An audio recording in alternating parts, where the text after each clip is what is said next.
moment there is some sensation or the other.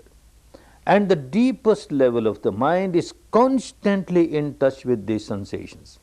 Whether you are asleep or you are awakened, 24 hours it is in contact with the body sensations. Like you are in deep sleep, when you say in deep sleep, it is only your conscious mind which has gone in deep sleep. The so-called unconscious is always conscious of the body sensations, always conscious. A mosquito has come and bitten, the unconscious, the so-called unconscious immediately feels unpleasant sensation, drives away the mosquito, kills the mosquito. Still unpleasant sensation is there, will scratch and rub, and like this whole night mosquitoes will come, bite, and you won't know, your conscious mind won't know. That shows there is a big barrier between the conscious and the unconscious. Similarly, when you are awakened, your unconscious mind will be busy with objects outside at a very gross level.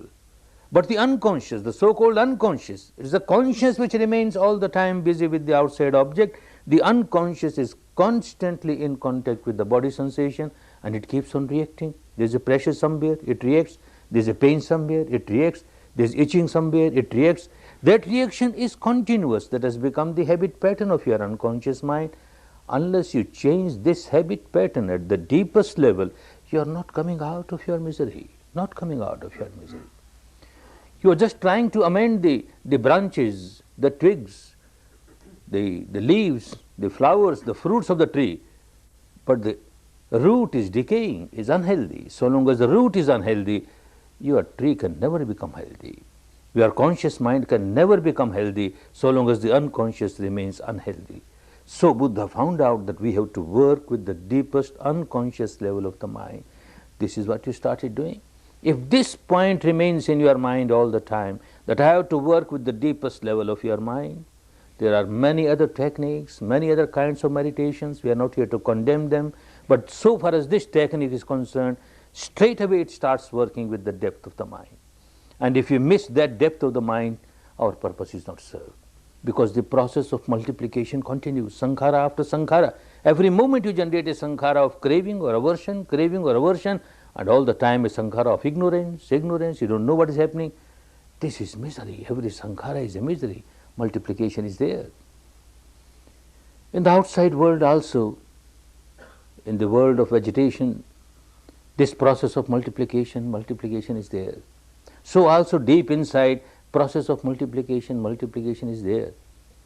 And there is a way to stop this multiplication and change this habit pattern. Like outside world, a small seed of a banyan tree. In tropical countries we have a very huge tree, banyan tree, very tiny seed, size of a sesame. This small tiny seed contains this huge banyan tree. You plant it, a tree comes out which grows so huge and it stays for centuries, very long life. One seed has started giving fruits. Every season, hundreds upon hundreds of fruits. And so many centuries, fruits after fruits, millions of fruits, one seed only. However long life this tree may have, a time will come when it will become old, will decay, will die, fall down, no more fruits.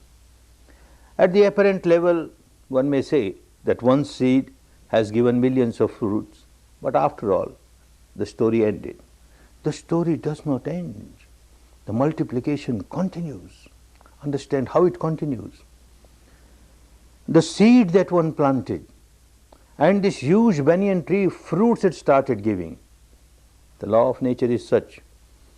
You don't have any fruit which does not contain the seed of the same quality, one or more. Every fruit will contain seed. And again this seed contains a huge banyan tree. And millions of fruits, millions of seeds, and every seed has got a huge banyan tree. Oh, endless process of multiplication, endless process of multiplication. But nature has also helped to understand that how this process can be stopped. It is true, every seed has one huge banyan tree. But this seed requires a fertile soil.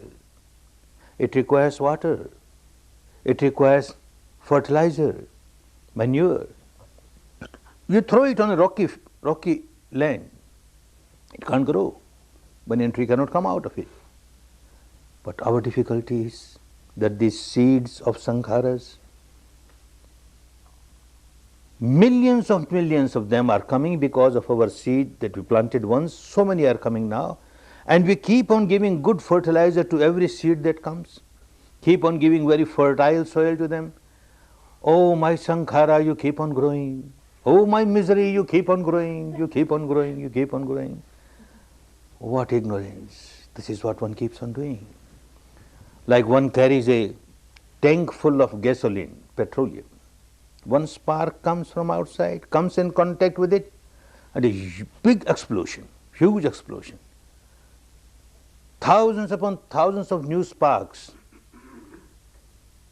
without understanding that every spark that you have generated now will bring hundreds and thousands of sparks in return.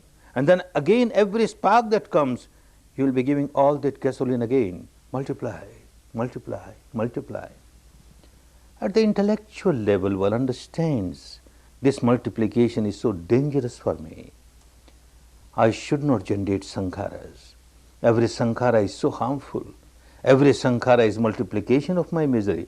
And yet, it is merely an intellectual understanding. Unless you practice properly at the level of sensation, you can't come out of it. One knows very well, somebody is bringing fire towards me to burn me. The best thing is that I keep my water hose ready. When he comes, I open my water hose and extinguish the fire immediately. That one understands at the intellectual level. But at the actual level, somebody is bringing fire. I open my petrol pump. Burn, burn. I throw a bucket full of petrol over him. You burn, I burn, both of us burn. And later on you realize that was so wrong. I should not have done that. When fire was brought towards me, I should have used water to extinguish it, not the petrol. And you go to your God Almighty, to this God, that God, Goddess, and pray, I made a mistake. Please excuse me, I made a mistake. Next time, the same mistake. Next time, the same mistake. You're not coming out of it. It doesn't help. Because you don't know what is happening deep inside. Deep inside, there is always this volcanic eruption, always this negativity, the reaction of negativity, and you can't come out of it unless you start observing the sensations on the body. You have to feel the sensation, one important part of the technique. You must make your mind so sharp, so sensitive that you feel the sensations. And another part of the mind, another part of the technique, remain equanimous. Remain equanimous. Don't react. Don't react. Keep on understanding. This is anicca. This is anicca. And this is not a false belief. Don't accept because Buddha said so. Don't accept because the tradition says so. With your own experience, you find things arise. Sooner or later they pass away. They arise, they pass away. They arise, they pass away. When everything gets dissolved, then arising and passing is with great rapidity. But the same technique, the same reality, arising, passing is there. It is anicca. It is impermanent. It is impermanent. And like this, you start changing the habit pattern at the deepest level of your mind. That is very important. One has to understand this.